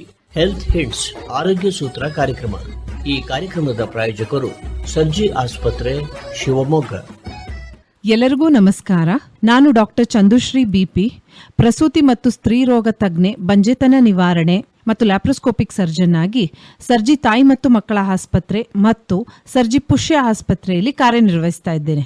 ಇವತ್ತಿನ ವಿಷಯ ವ್ಯಾಕ್ಸಿನ್ಸ್ ಇನ್ ಪ್ರೆಗ್ನೆನ್ಸಿ. ಗರ್ಭಿಣಿಯರಲ್ಲಿ ಯಾವ ಚುಚ್ಚುಮದ್ದುಗಳನ್ನ ತಗೋಬೇಕು? ನಿಮಗೆ ಗೊತ್ತಿರೋ ಹಾಗೆ ಪ್ರೆಗ್ನೆನ್ಸಿ ಕನ್ಫರ್ಮ್ ಆದ ತಕ್ಷಣ ಒಂದು ಸ್ಕ್ಯಾನ್ನ ಕೊಡ್ತಾರೆ ಡಾಕ್ಟ್ರು, ಮತ್ತೆ ಫೋಲಿಕ್ ಆಸಿಡ್ ಕೊಡ್ತಾರೆ. ನಿಮಗೆ ಒಂದು 2 ತಿಂಗಳು 3 ತಿಂಗಳ ನಂತರ ಆಶಾ ವರ್ಕರ್ಸ್ ಎಲ್ಲ ಹಳ್ಳಿಗಳಲ್ಲಾಗಲಿ ಬೇರೆ ಕಡೆ ಆಗಲಿ ಅಥವಾ ನೀವು ಕ್ಲಿನಿಕ್ ಸಿಗೋದಾಗ ಡಾಕ್ಟರ್ಸು TT ಇಂಜೆಕ್ಷನ್ ತಗೋಬೇಕು ಅಂತ ಹೇಳ್ತಾರೆ. ಈಗ ಅದು TD ಆಗಿದೆ, ಅಂದರೆ ಟೆಟನಸ್ ಡಿಫ್ತೀರಿಯಾ ವ್ಯಾಕ್ಸಿನ್ಸ್ ಅಂತ ಆಗಿದೆ. ಸೊ 2 ವ್ಯಾಕ್ಸಿನ್ಸ್ನ ನೀವು ಕಡ್ಡಾಯವಾಗಿ ತಗೋಬೇಕು. ಈ ವ್ಯಾಕ್ಸಿನ್ ಯಾವಾಗ ತಗೊಳ್ಳೋದು? 2 ತಿಂಗಳು ಅಥವಾ 3 ತಿಂಗಳು ಅರ್ಲಿ ಇನ್ ಪ್ರೆಗ್ನೆನ್ಸಿ ತಗೊಂಡು ಒಂದು ಡೋಸಿಂದ ಇನ್ನೊಂದು ಡೋಸಿಗೆ 4 ರಿಂದ 6 ವಾರ ಗ್ಯಾಪ್ ಇರಬೇಕು. ನಮ್ಮ ಆಶಾ ವರ್ಕರ್ಸ್ ಇವತ್ತು ತುಂಬಾ ಚೆನ್ನಾಗಿ ಕೆಲಸ ಮಾಡ್ತಾ ಇದ್ದಾರೆ. ನಮ್ಮ ಹತ್ರ ಬರ್ತಾರೆ ಪೇಷಂಟ್ಸು, ಇನ್ನೂ ಸ್ಕ್ಯಾನ್ ಕೂಡ ಆಗಿರಲ್ಲ, ಫೋಲಿಕ್ ಆಸಿಡ್ ತಗೊಂಡಿರಲ್ಲ. ಮೇಡಮ್ ನಮ್ಮ ಆಶಾ ವರ್ಕರ್ ಹೇಳಿದ್ದಾರೆ TD ತಗೋಬೋದಾ ಅಂತ ಎಷ್ಟೋ ದೂರವಾಣಿ ಕರೆಗಳು ಬರುತ್ತೆ. ಸೊ ಖಂಡಿತವಾಗಿ 2 ರಿಂದ 3 ತಿಂಗಳು ಒಳಗಡೆ ಒಂದು ಡೋಸ್ ತಗೊಳ್ಳಿ ಅರ್ಲಿ ಇನ್ ಪ್ರೆಗ್ನೆನ್ಸಿ. ನಂತರ 4 ರಿಂದ 6 ವಾರಗಳ ನಂತರ ಇನ್ನೊಂದು ಡೋಸ್ ತಗೋಬಹುದು. ಇದು ತಗೊಳ್ಳೋದ್ರಿಂದ ಟೆಟನಸ್ ಮತ್ತೆ ಡಿಫ್ತೀರಿಯಾ ಅಂತಕ್ಕಂತಹ ಒಂದು ಕಾಯಿಲೆಯಿಂದ ಮಗುವಿನ ಸಂರಕ್ಷಣೆ ಮಾಡಬಹುದು. ತಾಯಿಗೂ ಒಳ್ಳೇದು ಮತ್ತೆ ಮಗುವಿಗೂ ಒಳ್ಳೇದು. ನೆಕ್ಸ್ಟ್ ಬರ್ತಕ್ಕಂಥದ್ದು, ಒಂದು TD ತಗೊಂಡು ಆ ನಂತರ 27 ರಿಂದ 36 ವಾರಗಳ ಒಳಗೆ TDAP ಅಂತ, ಟೆಟನಸ್ ಡಿಫ್ತೀರಿಯಾ ಪರ್ಟುಸಿಸ್ ವ್ಯಾಕ್ಸಿನ್ ಅಂತ, ಈ ಪರ್ಟುಸಿಸ್ ಅಥವಾ ಊಫಿಂಗ್ ಕಾಫ್, ದಡ್ರಗೆಮ್ ಅಂತ ಹೇಳ್ತೀವಿ, ಇದನ್ನ ಪ್ರೊಟೆಕ್ಟ್ ಮಾಡುತ್ತೆ. ಫಸ್ಟ್ ಫ್ಯೂ ಮಂತ್ಸ್ ಅಲ್ಲಿ ಮಗುವಿಗೆ ಯಾವುದೇ ರೀತಿ ಆಂಟಿಬಾಡೀಸ್ ನ ಪ್ರೊಡ್ಯೂಸ್ ಮಾಡಿ ಪ್ರೊಟೆಕ್ಷನ್ ಇರಲ್ಲ. ಆ ಮಕ್ಕಳಿಗೆ ಏನಾಗುತ್ತೆ ಅಂತ ಹೇಳಿದ್ರೆ, ಈ ಒಂದು ತಾಯಿಯಲ್ಲಿ ಆಗ್ತಕ್ಕಂತಹ ವ್ಯಾಕ್ಸಿನ್ಸ್ ಆಂಟಿಬಾಡೀಸ್ ಗರ್ಭಿಣಿ ಇದ್ದಾಗಲೇ ಟ್ರಾನ್ಸ್ಫರ್ ಆಗಿ ಆ first 2 to 4 months initial days ಅಲ್ಲಿ ಪ್ರೊಟೆಕ್ಷನ್ ನ ಮಗುವಿಗೆ ಕೊಡೋದ್ರಿಂದ ಈ ವ್ಯಾಕ್ಸಿನ್ ತುಂಬಾ ಇಂಪಾರ್ಟೆಂಟ್ ಆಗುತ್ತೆ. ಇದಕ್ಕೆ ಬೂಸ್ಟ್ರಿಕ್ಸ್ ಅಂತಾನು ಹೇಳ್ತೀವಿ. ಇದನ್ನ ಸಾಮಾನ್ಯವಾಗಿ 27 ರಿಂದ 36 ವಾರದಲ್ಲಿ ತಗೋತೀವಿ. ಇದು ಫ್ರೀ ಆಗಿ ಗೌರ್ಮೆಂಟ್ ಅಲ್ಲಿ ಸಿಗಲ್ಲ. ಇದು ಒಂದು 1200 ರಿಂದ 1400 ರೂಪಾಯಿ ಇರ್ಬೋದು. ಇದು ಪ್ರೈವೇಟ್ ಅಲ್ಲಿ ಸಿಗ್ತಕ್ಕಂತಹ ವ್ಯಾಕ್ಸಿನ್. ಇದು ಹಾಕಿಸ್ಕೊಂಡ್ರೆ ಮಗುವಿಗೆ ತಾಯಿಗೆ ಇಬ್ಬರಿಗೂ ಒಳ್ಳೇದು. ನೆಕ್ಸ್ಟ್ ಬರ್ತಕ್ಕಂಥ ವ್ಯಾಕ್ಸಿನ್ ಫ್ಲೂ ವ್ಯಾಕ್ಸಿನ್. ಈ ಫ್ಲೂ ವ್ಯಾಕ್ಸಿನ್ ಅನ್ನ ಯಾವಾಗ ತಗೋಬೇಕು ಅಂತ ಹೇಳಿದ್ರೆ, ಯೂಶಲಿ ಯಾವುದೇ ಟ್ರೈಮಿಸ್ಟ್ರಲ್ ಆದರೂ ಇದನ್ನ ಫ್ಲೂ ವ್ಯಾಕ್ಸಿನ್ ನಾವು ತಗೋಬಹುದು. ಲೈವ್ ವ್ಯಾಕ್ಸಿನ್ಸ್ ಅಲ್ಲ, ಇವೆಲ್ಲ inactivated vaccines. So especially after 5th month ತಗೊಳ್ಳೋದ್ರಿಂದ ತಾಯಿಗೂ ಕೂಡ ಬರ್ತಕ್ಕಂತಹ ಸಿವಿಯರ್ ಫ್ಲೂ ಇನ್ಫೆಕ್ಷನ್ಸ್ ಇಂದ ಪ್ರೊಟೆಕ್ಷನ್ ಮಾಡ್ಬೋದು, ಮತ್ತೆ ಮಗುವಿಗೂ ಕೂಡ ಇನ್ಫೆಕ್ಷನ್ ಪ್ರೊಟೆಕ್ಟ್ನ ಮಾಡ್ಬೋದು. ಸೊ ಎಲ್ಲ ಟ್ರೈಮಿಸ್ಟ್ರಲ್ಲೂ ತಗೋಬಹುದು. ಸ್ಪೆಷಲಿ 3rd ಟ್ರೈಮಿಸ್ಟ್ರಲ್ಲಿ ಕೊಡೋದ್ರಿಂದ ಮಗುವಿಗೂ ಕೂಡ ಇದು ಪ್ರೊಟೆಕ್ಷನ್ನ ಪ್ರೊವೈಡ್ ಮಾಡುತ್ತೆ. ಇನ್ನು ನಾಯಿ ಕಚ್ಚಿದಾಗ ವ್ಯಾಕ್ಸಿನ್ಸ್ ಹಾಕಿಸ್ಕೋಬೋದಾ? ಹೌದು, it depends on the grade. ಯಾವ ರೀತಿ ಕಚ್ಚಿದೆ, ಮತ್ತು ತಲೆಗೆ ಕಚ್ಚಿದೆಯಾ, ಮುಖಕ್ಕೆ ಕಚ್ಚಿದೆಯಾ, ಪರ್ಚಿದೆಯಾ, ಗಾಯ ಹೇಗಿದೆ, ಅದ್ರ ಮೇಲೆ ಡಿಪೆಂಡ್ ಆಗುತ್ತೆ. ಇದು ರಿಸ್ಕ್ ವರ್ಸಸ್ ಬೆನಿಫಿಟ್ ಅಂತ ಹೇಳ್ತೀವಿ. ಮಗುಗೇನು ಆಗಲ್ವಾ ಅಂತ ಹೇಳಿದ್ರೆ 5th ಮಂತ್ ಮೇಲೆ ಹಾಕಿಸ್ಕೊಳ್ಳೋದ್ರಿಂದ ಯಾವುದೇ ರೀತಿ ತೊಂದರೆ ಇರೋದಿಲ್ಲ. ಸೊ ಅದನ್ನ ಫಿಸಿಷಿಯನ್ನ ಕನ್ಸಲ್ಟ್ ಮಾಡಿಬಿಟ್ಟು ರಿಸ್ಕ್ ವರ್ಸಸ್ ಬೆನಿಫಿಟ್ ನೋಡಿಕೊಂಡು ನೀವು ಮಾಡ್ಕೋಬೇಕಾಗತ್ತೆ. ಧನ್ಯವಾದಗಳು. ಯಾಕೆ ಸರ್ ಇವತ್ತು ತುಂಬಾ ಸುಸ್ತಾದಾಗೆ ಕಾಣ್ತೀರಾ? ಯಾಕೋ ಗೊತ್ತಿಲ್ಲ ಮೇಡಮ್, ಎದೆ ನೋವಾಗ್ತಿದೆ. ಮೊನ್ನೆ ನಮ್ ಯಜಮಾನ್ರಿಗೂ ಹೀಗೆ ಆಗಿತ್ತು. ಶಿವಮೊಗ್ಗದ ಸರ್ಜಿ ಸೂಪರ್ ಸ್ಪೆಷಾಲಿಟಿ ಆಸ್ಪತ್ರೆಗೆ ಹೋದ್ವಿ. ಅಲ್ಲಿ ಸುಸಜ್ಜಿತವಾಗಿರೋ ಕಾರ್ಡಿಯಾಲಜಿ ವಿಭಾಗದಲ್ಲಿ ಚಿಕಿತ್ಸೆ ಕೊಡಿಸಿದ್ವಿ. ಈಗ ನಮ್ಮ ಮನೆಯವರು ಆರಾಮಾಗಿದ್ದಾರೆ. ಅಲ್ಲಿ ನುರಿತ ಹೆಸರಾಂತ ಹೃದಯ ರೋಗ ತಜ್ಞ ವೈದ್ಯರಿದ್ದಾರೆ. ECG, echo, TMT, angiogram, angioplasty, pacemaker ಹೀಗೆ ಎಲ್ಲಾ ರೀತಿಯ ಚಿಕಿತ್ಸೆಗಳು ಲಭ್ಯ. ಅದು ಕಡಿಮೆ ದರದಲ್ಲಿ. ಅಷ್ಟೇ ಅಲ್ಲ, ನಗುಮೊಗದ ಸೇವೆ ಕೂಡ ಸಿಗುತ್ತೆ. ಹಿಂದೆ ಭೇಟಿ ಕೊಡಿ ಸರ್ಜಿ ಸೂಪರ್ ಸ್ಪೆಷಾಲಿಟಿ ಆಸ್ಪತ್ರೆ, ರಾಘವೇಂದ್ರ ಸ್ವಾಮಿ ಮಠದ ಹತ್ತಿರ, ಶಿವಮೊಗ್ಗ. ಹೆಲ್ತ್ ಹಿಟ್ಸ್ ಆರೋಗ್ಯ ಸೂತ್ರ ಕಾರ್ಯಕ್ರಮ ಕೇಳಿದಿರಿ. ಈ ಕಾರ್ಯಕ್ರಮದ ಪ್ರಾಯೋಜಕರು ಸರ್ಜಿ ಆಸ್ಪತ್ರೆ, ಶಿವಮೊಗ್ಗ. ಆಕಾಶವಾಣಿ ಭದ್ರಾವತಿ. ಹೆಲ್ತ್ ಹಿಟ್ಸ್ ಆರೋಗ್ಯ ಸೂತ್ರ ಕಾರ್ಯಕ್ರಮ. ಈ ಕಾರ್ಯಕ್ರಮದ ಪ್ರಾಯೋಜಕರು ಸರ್ಜಿ ಆಸ್ಪತ್ರೆ, ಶಿವಮೊಗ್ಗ. ಎಲ್ಲರಿಗೂ ನಮಸ್ಕಾರ, ಶುಭ ಮುಂಜಾನೆ. ನಾನು ಡಾಕ್ಟರ್ ಚಂದುಶ್ರೀ ಬಿಪಿ, ಪ್ರಸೂತಿ ಮತ್ತು ಸ್ತ್ರೀ ರೋಗ ತಜ್ಞೆ, ಬಂಜೆತನ ನಿವಾರಣೆ ಮತ್ತು ಲ್ಯಾಪ್ರೋಸ್ಕೋಪಿಕ್ ಸರ್ಜನ್ ಆಗಿ ಸರ್ಜಿ ತಾಯಿ ಮತ್ತು ಮಕ್ಕಳ ಆಸ್ಪತ್ರೆ ಮತ್ತು ಸರ್ಜಿ ಪುಷ್ಯ ಆಸ್ಪತ್ರೆಯಲ್ಲಿ ಕಾರ್ಯನಿರ್ವಹಿಸ್ತಾ ಇದ್ದೇನೆ. ಇವತ್ತಿನ ವಿಷಯ ಬಿಳಿಮುಟ್ಟು. ಎಷ್ಟೋ ಜನ ಹೆಣ್ಮಕ್ಳು ಸಣ್ಣ ಮಕ್ಕಳಿಂದ ಹಿಡಿದು ದೊಡ್ಡವರು ವಯಸ್ಸಾದವರೆಗೂ ಬಿಳಿಮುಟ್ಟಿನ ಸಮಸ್ಯೆ ಕಾಮನ್. ಈಗ ನಮಗೆ ನಾರ್ಮಲ್ ಆಗಿ ಬರ್ತಕ್ಕಂತಹ ಬಿಳಿಮುಟ್ಟು ಯಾವುದು, ಮತ್ತೆ ನಮಗೆ ನಿಜವಾಗ್ಲೂ ಟ್ರೀಟ್ಮೆಂಟ್ ಬೇಕಾಗಿರ್ತಕ್ಕಂತಹ ಬಿಳಿಮುಟ್ಟು ಯಾವುದು? ಈ ಬಿಳಿಮುಟ್ಟು ಸಾಮಾನ್ಯವಾಗಿ ಎಲ್ಲ ಹೆಣ್ಮಕ್ಳಲ್ಲೂ ಹುಟ್ಟಾದ ನಂತರ ಆ ಗರ್ಭಕೋಶದ ಬಾಯಿಯಲ್ಲಿ ಗ್ಲ್ಯಾಂಡ್ಸ್ ಇರುತ್ತೆ. ಆ ಹಾರ್ಮೋನಲ್ ವೇರಿಯೇಷನ್ ಆದಾಗ ಈಸ್ಟ್ರೋಜನ್, ಪ್ರೊಜೆಸ್ಟ್ರೋನ್ ನಮ್ಮ ದೇಹದಲ್ಲಿ ಫಸ್ಟ್ 15 ದಿನ ಒಂಥರ ಇರುತ್ತೆ, ಆಮೇಲೆ 15 ದಿನ ಒಂಥರ ಇರುತ್ತೆ. ಈ ಹಾರ್ಮೋನಲ್ ಚೇಂಜಸ್ ಆಗೋದ್ರಿಂದ ನಮ್ಮಲ್ಲಿ ಬಿಳಿಮುಟ್ಟು ಕಾಣಿಸ್ಕೊಳ್ಳೋದು ಸರ್ವೇ ಸಾಮಾನ್ಯ. ಈ ಬಿಳಿಮುಟ್ಟು ಒಂಥರ ಎಳ್ನೀರ್ ಗಂಜಿಯಾಗಿ ತೆಳುವಾಗಿ, ಸ್ಮೆಲ್ ಇಲ್ದಲೆ, ಕಡ್ತಾ ಇಲ್ದಲೆ, ಯಾವುದೇ ರೀತಿ ಇರಿಟೇಷನ್ ಇಲ್ಲ ಅಂತ ಹೇಳಿದ್ರೆ ಅಂತಹ ಬಿಳಿಮುಟ್ಟಿಗೆ ನಮಗೆ ಟ್ರೀಟ್ಮೆಂಟ್ ಬೇಡ. ಎಲ್ಲರಲ್ಲೂ ಬಿಳಿಮುಟ್ಟು ಆಗೋದು ಸಹಜ. ಇದು ಎಲ್ಲಾ ಒಂದು ಮುಟ್ಟು ನಡೀತಾ ರಿಪ್ರೊಡಕ್ಟಿವ್ ಏಜ್ ಗ್ರೂಪ್ ವುಮೆನ್ ಅಂತೀವಿ. ಸಾಮಾನ್ಯವಾಗಿ ಒಂದು 14 ವರ್ಷದಿಂದ 45 ವರ್ಷಗಳ ಕಾಲ ಕಂಡು ಬರ್ತಕ್ಕಂತಹ ನಾರ್ಮಲ್ ಆಗಿರ್ತಕ್ಕಂತಹ ಬಿಳಿಮುಟ್ಟು. ಮದುವೆ ಆದ ನಂತರ ಕಂಡು ಬರ್ತಕ್ಕಂತಹ ಬಿಳಿಮುಟ್ಟು ಇನ್ಫೆಕ್ಷಿಯಸ್ ಆಗಿರುತ್ತೆ. ಯಾಕಂದ್ರೆ ಸೆಕ್ಷುವಲ್ ಇಂಟರ್ಕೋರ್ಸ್ ಆದಾಗ ಗಂಡನಲ್ಲಿರ್ತಕ್ಕಂತಹ ಇನ್ಫೆಕ್ಷನ್ ಹೆಣ್ಮಕ್ಳಿಗೆ ಬರ್ಬೋದು. ಸೊ ಈ ಬಿಳಿಮುಟ್ಟು ಯಾವ ತರ? ಬರೀ ಫಂಗಲ್ ಇನ್ಫೆಕ್ಷನ್ ಅಂತಾನೇ ಅಲ್ಲ, ಬ್ಯಾಕ್ಟೀರಿಯಲ್ ಇನ್ಫೆಕ್ಷನ್ ಆಗಿರ್ಬೋದು, ವೈರಲ್ ಇನ್ಫೆಕ್ಷನ್ ಆಗಿರ್ಬೋದು. ಸೊ ಯಾವ್ದನ್ನ ನಾವು ಡಾಕ್ಟರ್ ಹತ್ರ ಹೋದಾಗ ಬಿಳಿಮುಟ್ಟು ಅಂದಾಗ ಡಾಕ್ಟರ್ ನಾವು ನೋಡ್ತೀವಿ ಅಂತ ಹೇಳಿದಾಗ ದಯಮಾಡಿ ಯೋನಿ ಪರೀಕ್ಷೆಗೆ ನೀವು ಅನುವು ಮಾಡಿಕೊಡ್ಬೇಕು. ಅದರಲ್ಲಿ ನಾಚ್ಕೊಳ್ಳೋದು ಹಂಗೆ ಬರ್ಕೊಡಿ ಡಾಕ್ಟ್ರೆ, ತಪ್ಪು. ಪ್ರತಿಯೊಂದು ಬಿಳಿಮುಟ್ಟು ಒಂದೇ ತರ ಇರಲ್ಲ. ಕೆಲವು ಹಳದಿ ಬಣ್ಣದಲ್ಲಿರುತ್ತೆ, ಕೆಲವು ಮೊಸರು ತರ ಬರ್ತಾ ಇರುತ್ತೆ, ಇನ್ನ ಕೆಲವು ರಕ್ತ ಮಿಕ್ಸ್ ಆಗಿ ಬ್ರೌನಿಶ್ ಡಿಸ್ಚಾರ್ಜ್ ಬರ್ತಾ ಇರುತ್ತೆ. ಸೊ ಅದರಲ್ಲಿ ಹಲವಾರು ಭಾಗಗಳಿರೋದ್ರಿಂದ ನಾವು ಒಂದ್ಸರಿ ಯೋನಿ ಪರೀಕ್ಷೆ ಮಾಡಿಸ್ಕೊಳ್ಳೋದು ಅತ್ಯವಶ್ಯಕ. ಮತ್ತೆ ಹಿಸ್ಟ್ರಿ, ನಿಮಗೆ ಶುಗರ್ ಇದೆಯಾ, ನೀವೇನಾದ್ರೂ ಸ್ಟೀರಾಯ್ಡ್ಸ್ ತಗೋತಾ ಇದ್ದೀರಾ, ನಿಮ್ಮ ಇಮ್ಯುನಿಟಿ ಕಡಿಮೆ ಇದೆಯಾ, ಇದೆಲ್ಲ ತುಂಬಾ ಇಂಪಾರ್ಟೆಂಟ್ ಆಗುತ್ತೆ. ಈ ಫಂಗಲ್ ಇನ್ಫೆಕ್ಷನ್ ಅಂತಕ್ಕಂಥದ್ದು ಈ ಡಯಾಬಿಟಿಕ್ಸ್ ಅಲ್ಲಿ ಜಾಸ್ತಿ, ಶುಗರ್ ಇರೋ ಪೇಷಂಟ್ಸ್ ಅಲ್ಲಿ ಸ್ಟೀರಾಯ್ಡ್ಸ್ ನಮ್ಮ ಇಮ್ಯುನಿಟಿ ಕಡಿಮೆ ಇದ್ದಾಗ ಕಾಮನ್ ಆಗಿ ಬರ್ತಕ್ಕಂಥದ್ದು.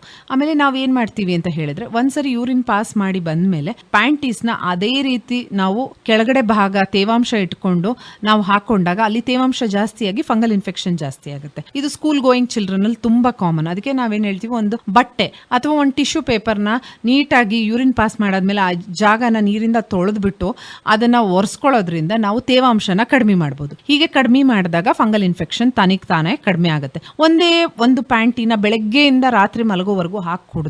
ಮನೆಗೆ ಬಂದ ತಕ್ಷಣ ಆದಷ್ಟು ಪ್ಯಾಂಟೀಸ್ನ ತೆಗೆದಾಕಿದ್ರೆ ತುಂಬಾ ಒಳ್ಳೇದು. ಯಾಕಂದ್ರೆ ಏರಿಯೇಷನ್ ಆಗೋದ್ರಿಂದ ಇನ್ಫೆಕ್ಷನ್ಸ್ ಕಡಿಮೆ ಆಗುತ್ತೆ. ಇಲ್ಲ ಬೇರೆ ಪ್ಯಾಂಟೀಸ್ನ ನೀವು ಚೇಂಜ್ ಮಾಡ್ಬೇಕಾಗುತ್ತೆ. ಆಮೇಲೆ ಎಲ್ಲ ಮಕ್ಕಳಿಗೂ ಹೇಳೋದು ಇಷ್ಟೇ ನಾನು, ಹೈಸ್ಕೂಲ್ ಮಕ್ಕಳಿಗೆ ಅಥವಾ ಸ್ಕೂಲ್ ಗೋಯಿಂಗ್ 6ನೇ ಕ್ಲಾಸ್ 5ನೇ ಕ್ಲಾಸ್ ಮೇಲಿರೋ ಮಕ್ಕಳು ತಮ್ಮ ಪ್ಯಾಂಟೀಸ್ನ ತಾವೇ ತೊಳ್ಕೋಬೇಕು, ಹೆಣ್ಮಕ್ಳು.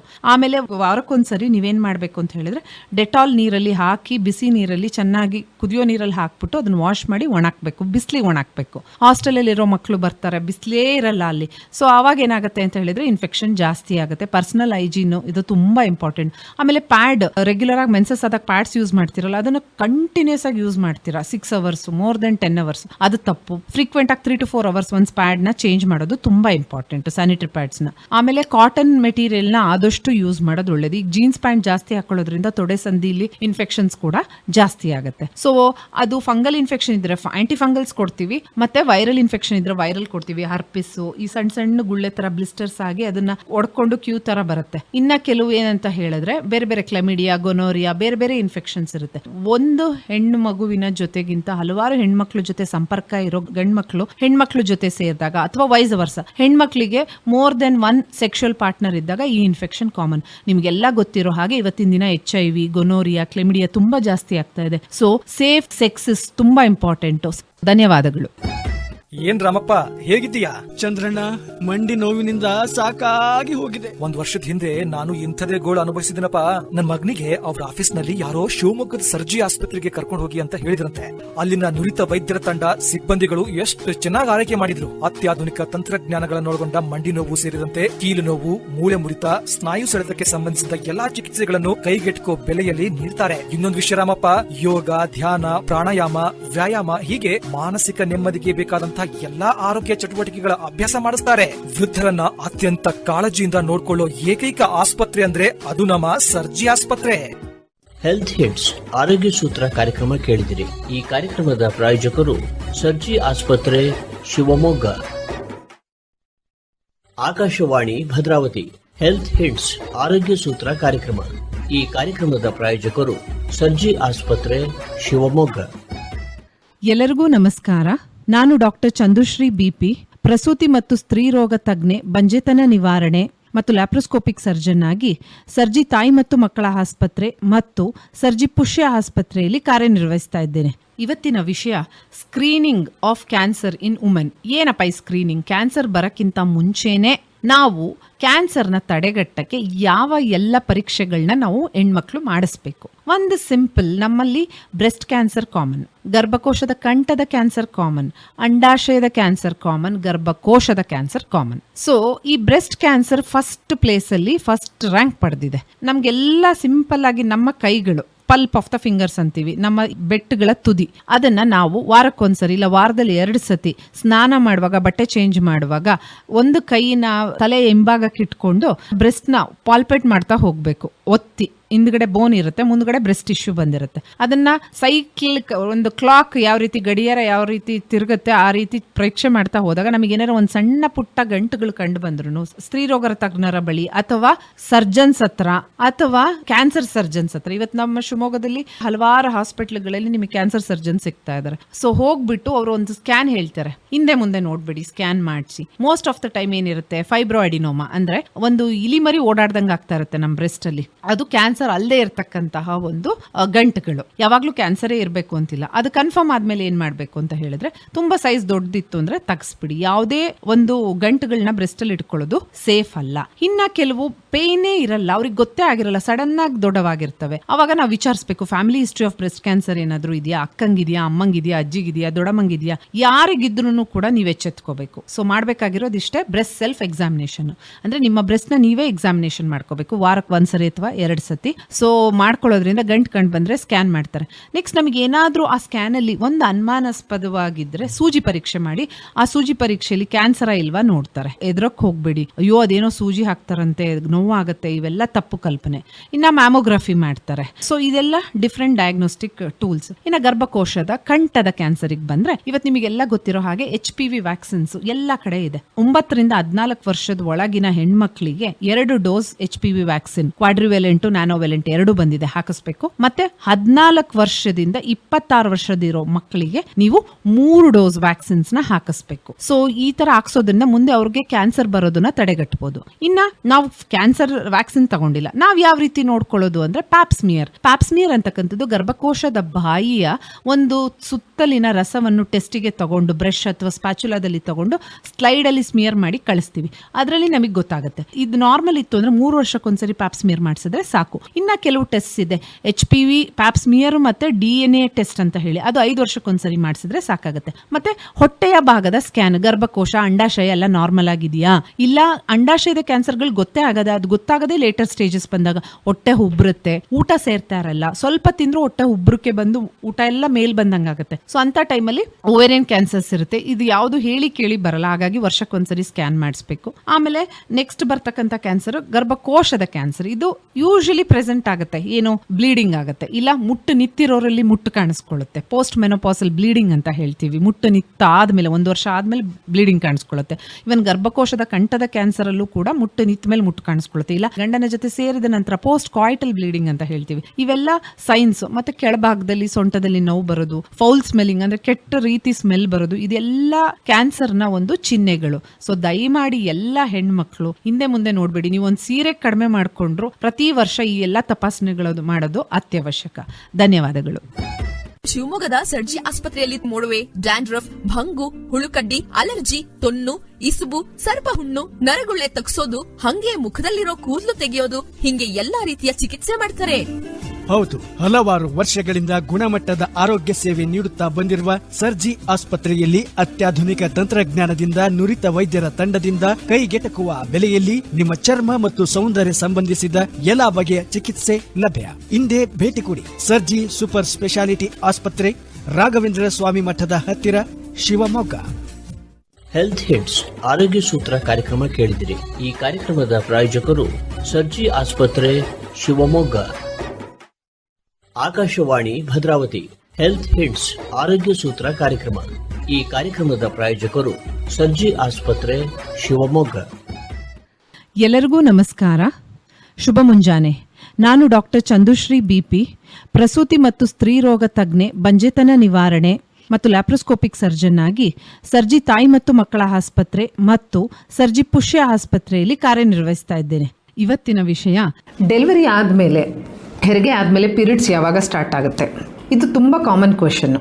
ತಾಯಿ ಮಗುವಿಗೆ ಎಕ್ಸ್ಕ್ಲೂಸಿವ್ ಬ್ರೆಸ್ಟ್ ಫೀಡಿಂಗ್ ಅಂತೀವಿ, ಅಂದರೆ ನೀರು, ಬೇರೆ ಪುಡಿಗಳು ಅಥವಾ ಬೇರೆ ಹಾಲು ಹಾಕದಲೆ ದಿನಕ್ಕೆ 7ರಿಂದ 8 ಬಾರಿ ಅಥವಾ 9 ಬಾರಿ ಎಕ್ಸ್ಕ್ಲೂಸಿವ್ ಬ್ರೆಸ್ಟ್ ಫೀಡಿಂಗ್ ಮಾಡೋದ್ರಿಂದ 3 ತಿಂಗಳು, ಕನಿಷ್ಠ ಪಕ್ಷ 3ರಿಂದ 4 ತಿಂಗಳು ಪೀರಿಯಡ್ ಸ್ಟಾರ್ಟ್ ಆಗಲ್ಲ ಮೋಸ್ಟ್ ಆಫ್ ದ ಟೈಮ್ಸ್.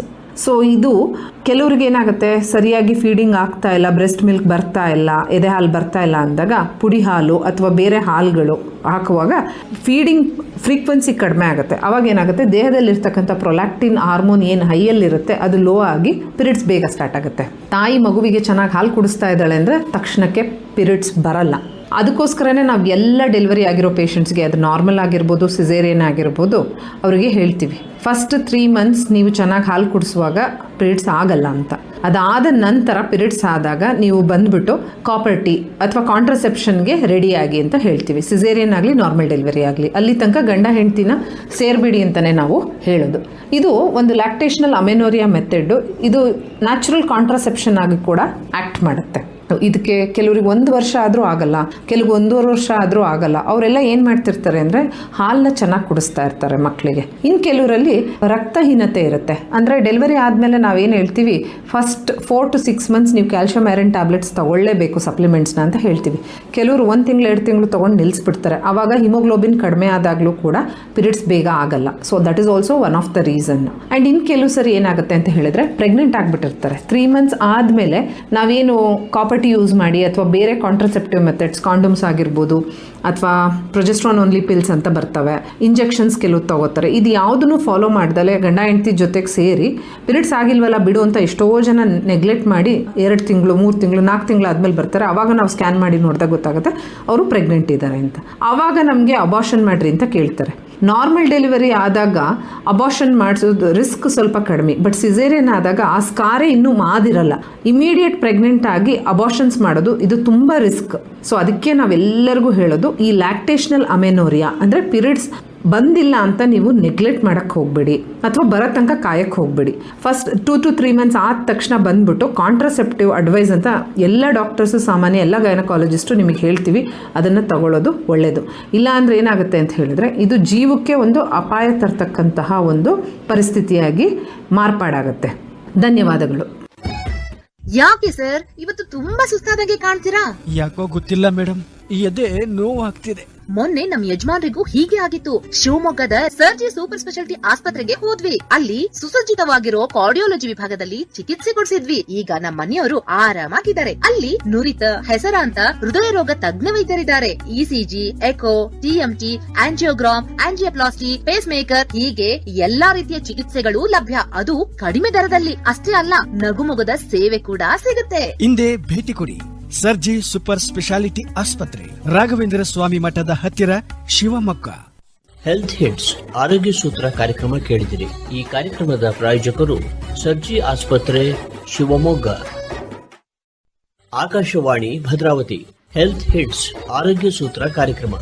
ಈ ಕಾರ್ಯಕ್ರಮದ ಪ್ರಾಯೋಜಕರು ಸರ್ಜಿ ಆಸ್ಪತ್ರೆ, ಶಿವಮೊಗ್ಗ. ಎಲ್ಲರಿಗೂ ನಮಸ್ಕಾರ.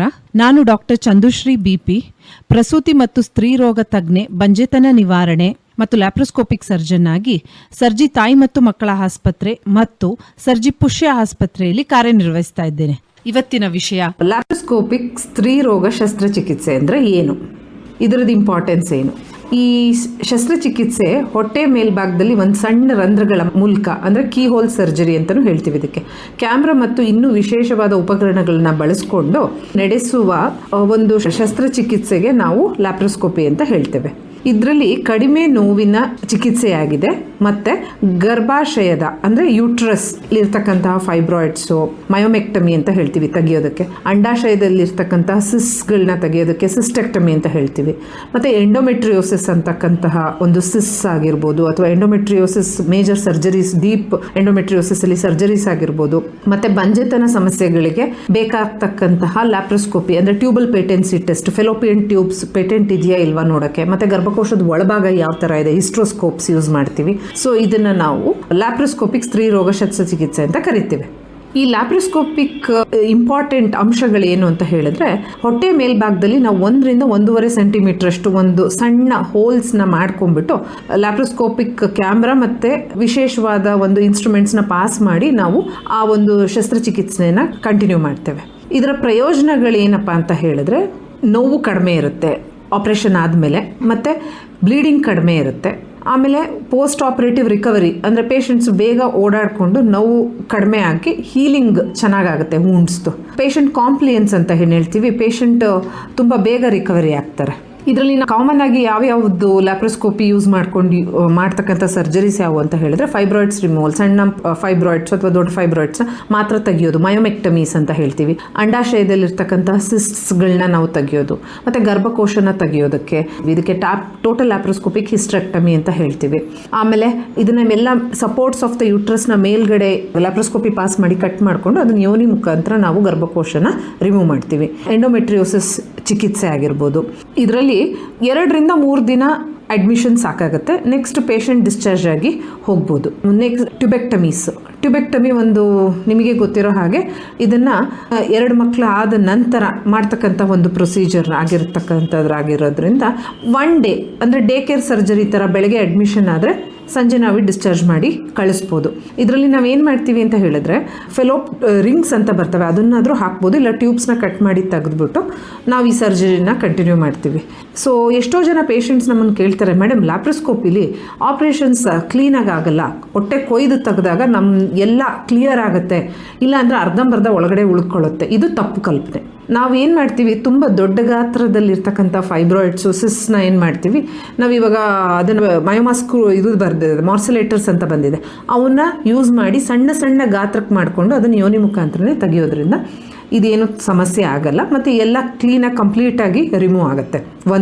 ಇನ್ನೊಂದೇನಪ್ಪ ಅಂತ ಹೇಳಿದ್ರೆ, ಕಾಮನಾಗಿ ಕೇಳ್ತಕ್ಕಂಥ ಕ್ವೆಶನ್ನು, ಇದು ಕರೆಂಟ್ ಆಪ್ರೇಷನ್ ಅಂತಾರೆ. ಎಷ್ಟೋ ಮಕ್ಕಳಾಗದಿರೋ ಆಪ್ರೇಷನ್ನ ಗೌರ್ಮೆಂಟಲ್ಲೂ ಮಾಡ್ತಾರೆ, ನಿಮಗೆ ಗೊತ್ತಿರ್ಬೋದು. ಅವಾಗ ಇದು ಕರೆಂಟ್ ಯೂಸ್ ಮಾಡೋದ್ರಿಂದ ಬಾಡಿ ಹೀಟ್ ಆಗುತ್ತೆ, ತಾಯಿಗೆ ತೊಂದರೆ ಆಗುತ್ತೆ ಇದು ಹೆಣ್ಮಕ್ಳಿಗೆ ಮಾಡೋದ್ರಿಂದ ಅಂತ. ಇದು ತಪ್ಪು ಕಲ್ಪನೆ. ಎಲೆಕ್ಟ್ರಿಸಿಟಿನ ನಾವು ನಾರ್ಮಲ್ ಸರ್ಜರೀಸಲ್ಲೂ ಯೂಸ್ ಮಾಡ್ತೀವಿ, ಈ ಸರ್ಜರಿಲೂ ಕೂಡ ಯೂಸ್ ಮಾಡ್ತೀವಿ. ಆ ರೀತಿ ತೊಂದರೆಗಳು ಕಡಿಮೆ. ಬಟ್ ನಾವು ಇದರಲ್ಲಿ ಏನಂತ ಹೇಳಿದ್ರೆ, ಕಾರ್ಬನ್ ಡೈಆಕ್ಸೈಡ್ ಅಂತಕ್ಕಂಥ ಗ್ಯಾಸ್ನ ತುಂಬಿಸಿ ಅದನ್ನು ಸ್ಪೇಸ್ ಕ್ರಿಯೇಟ್ ಮಾಡ್ಕೊಳ್ಳೋಕೆ ಯೂಸ್ ಮಾಡ್ತೀವಿ. ಯಾವುದೇ ಸರ್ಜರಿ ಆದರೆ ಅದರದೇ ಆದಂತಹ ಒಂದು ಅಡ್ವಾಂಟೇಜಸ್ ಮತ್ತು ಡಿಸ್ಅಡ್ವಾಂಟೇಜಸ್ ಇದ್ದೇ ಇರುತ್ತೆ. ಸೊ ಕರೆಂಟಿಂದ ಆಸ್ ಸಚ್ ಡೈರೆಕ್ಟ್ ಇದಕ್ಕೇನೂ ಸಮಸ್ಯೆ ಆಗಲ್ಲ. ಸೊ ಧೈರ್ಯವಾಗಿ ಎಲ್ಲರೂ ಲ್ಯಾಪ್ರೋಸ್ಕೋಪಿ ಸರ್ಜರೀಸ್ನ ಮಾಡಿಸ್ಕೋಬೋದು. ಇದಲ್ಲದೆ ಅಪೆಂಡಿಕ್ ಸರ್ಜರೀಸ್, ಅಪೆಂಡಿಸೆಕ್ಟಮಿ ಅಂತ ಹೇಳ್ತೀವಿ, ಪಿತ್ತಕೋಶದಲ್ಲಿ ಕಲ್ಲಿರ್ತಕ್ಕಂಥದ್ದು, ಪಿತ್ತಕೋಶನ ತೆಗೆಯುವಾಗ ಕೊಲೆಸಿಸ್ಟೆಕ್ಟಮಿ ಅಂತ ಹೇಳ್ತೀವಿ. ಇನ್ನೂ ಹಲವಾರು ಸರ್ಜರೀಸ್ಗಳನ್ನ ನಾವು ಲ್ಯಾಪ್ರೋಸ್ಕೋಪಿ ಮುಖಾಂತರ ಮಾಡ್ತಾ ಇದ್ದೀವಿ. ಇನ್ನೂ ಅಡ್ವಾನ್ಸ್ಡ್ ಕಂಡೀಷನ್ಸಲ್ಲಿ ರೋಬೋಟಿಕ್ಸ್ ಯೂಸ್ ಮಾಡ್ತಿದ್ದೀವಿ. ಸೊ ಇದನ್ನು ನೀವು ಮಾಡಿಸ್ಕೊಳ್ಳೋದ್ರಿಂದ ತೊಂದರೆ ಇಲ್ಲ. ಧನ್ಯವಾದಗಳು. ಏನ್ ರಾಮಪ್ಪ, ಹೇಗಿದ್ದೀಯಾ? ಚಂದ್ರಣ್ಣ, ಮಂಡಿ ನೋವಿನಿಂದ ಸಾಕಾಗಿ ಹೋಗಿದೆ. 1 ವರ್ಷದ ಹಿಂದೆ ನಾನು ಇಂಥದೇ ಗೋಳು ಅನುಭವಿಸಿದಿನಪ್ಪ. ನನ್ನ ಮಗನಿಗೆ ಅವ್ರ ಆಫೀಸ್ ನಲ್ಲಿ ಯಾರೋ ಶಿವಮೊಗ್ಗದ ಸರ್ಜಿ ಆಸ್ಪತ್ರೆಗೆ ಕರ್ಕೊಂಡು ಹೋಗಿ ಅಂತ ಹೇಳಿದ್ರಂತೆ. ಅಲ್ಲಿನ ನುರಿತ ವೈದ್ಯರ ತಂಡ, ಸಿಬ್ಬಂದಿಗಳು ಎಷ್ಟು ಚೆನ್ನಾಗಿ ಆರೈಕೆ ಮಾಡಿದ್ರು. ಅತ್ಯಾಧುನಿಕ ತಂತ್ರಜ್ಞಾನಗಳನ್ನೊಳಗೊಂಡ ಮಂಡಿ ನೋವು ಸೇರಿದಂತೆ ಕೀಲು ನೋವು, ಮೂಳೆ ಮುರಿತ, ಸ್ನಾಯು ಸೆಳೆತಕ್ಕೆ ಸಂಬಂಧಿಸಿದ ಎಲ್ಲಾ ಚಿಕಿತ್ಸೆಗಳನ್ನು ಕೈಗೆಟುಕೋ ಬೆಲೆಯಲ್ಲಿ ನೀಡ್ತಾರೆ. ಇನ್ನೊಂದು ವಿಷಯ ರಾಮಪ್ಪ, ಯೋಗ, ಧ್ಯಾನ, ಪ್ರಾಣಾಯಾಮ, ವ್ಯಾಯಾಮ ಹೀಗೆ ಮಾನಸಿಕ ನೆಮ್ಮದಿಗೆ ಬೇಕಾದಂತಹ ಎಲ್ಲಾ ಆರೋಗ್ಯ ಚಟುವಟಿಕೆಗಳ ಅಭ್ಯಾಸ ಮಾಡಿಸ್ತಾರೆ. ವೃದ್ಧರನ್ನ ಅತ್ಯಂತ ಕಾಳಜಿಯಿಂದ ನೋಡ್ಕೊಳ್ಳೋ ಏಕೈಕ ಆಸ್ಪತ್ರೆ ಅಂದ್ರೆ ಅದು ನಮ್ಮ ಸರ್ಜಿ ಆಸ್ಪತ್ರೆ. ಹೆಲ್ತ್ ಹಿಟ್ಸ್ ಆರೋಗ್ಯ ಸೂತ್ರ ಕಾರ್ಯಕ್ರಮ ಕೇಳಿದಿರಿ. ಈ ಕಾರ್ಯಕ್ರಮದ ಪ್ರಾಯೋಜಕರು ಸರ್ಜಿ ಆಸ್ಪತ್ರೆ ಶಿವಮೊಗ್ಗ. ಆಕಾಶವಾಣಿ ಭದ್ರಾವತಿ. ಹೆಲ್ತ್ ಹಿಟ್ಸ್ ಆರೋಗ್ಯ ಸೂತ್ರ ಕಾರ್ಯಕ್ರಮ. ಈ ಕಾರ್ಯಕ್ರಮದ ಪ್ರಾಯೋಜಕರು ಸರ್ಜಿ ಆಸ್ಪತ್ರೆ ಶಿವಮೊಗ್ಗ. ಎಲ್ಲರಿಗೂ ನಮಸ್ಕಾರ. ನಾನು ಡಾಕ್ಟರ್ ಚಂದುಶ್ರೀ ಬಿಪಿ, ಪ್ರಸೂತಿ ಮತ್ತು ಸ್ತ್ರೀ ರೋಗ ತಜ್ಞೆ, ಬಂಜೆತನ ನಿವಾರಣೆ ಮತ್ತು ಲ್ಯಾಪ್ರೋಸ್ಕೋಪಿಕ್ ಸರ್ಜನ್ ಆಗಿ ಸರ್ಜಿ ತಾಯಿ ಮತ್ತು ಮಕ್ಕಳ ಆಸ್ಪತ್ರೆ ಮತ್ತು ಸರ್ಜಿ ಪುಷ್ಯ ಆಸ್ಪತ್ರೆಯಲ್ಲಿ ಕಾರ್ಯನಿರ್ವಹಿಸ್ತಾ ಇದ್ದೇನೆ. ಇವತ್ತಿನ ವಿಷಯ ಗರ್ಭಿಣಿಯರಲ್ಲಿ ಫೋಲಿಕ್ ಆಮ್ಲ ಅಂತಕ್ಕಂಥದ್ದು, ಫೋಲಿಕ್ ಆಸಿಡ್ ಅಂತ ಹೇಳ್ತೀವಿ. ಇದ್ರ ಸೇವನೆ ತಾಯಿ ಮತ್ತು ಮಗುವಿನ ಆರೋಗ್ಯಕ್ಕೆ ಅತ್ಯಗತ್ಯ. ಇದು ಮಗುವಿನ ಮೆದುಳು ಮತ್ತು ಬೆನ್ನು ಹುರಿಯ ಬೆಳವಣಿಗೆಯಲ್ಲಿ ಪ್ರಮುಖ ಪಾತ್ರವನ್ನು ಇದು ವಹಿಸ್ತದೆ. ಇದು ಎಷ್ಟು ಸೇವಿಸಬೇಕು? 0.4 to 0.8 ಮಿಲಿಗ್ರಾಮ್ ಪರ್ ಡೇ ಅಷ್ಟು ಜನರಲ್ ಪಾಪ್ಯುಲೇಷನ್ಗೆ, ರಿಸ್ಕ್ ಇಲ್ಲದೆ ಇರೋ ಪಾಪ್ಯುಲೇಷನ್ಗೆ ನಾವು ಕೊಡ್ತೀವಿ. ಹೈ ರಿಸ್ಕ್ ಪಾಪ್ಯುಲೇಷನ್ಗೆ ಯೂಶಲಿ 4 to 5 ಮಿಲಿಗ್ರಾಮ್ ಅಷ್ಟು ಕೊಡ್ತೀವಿ.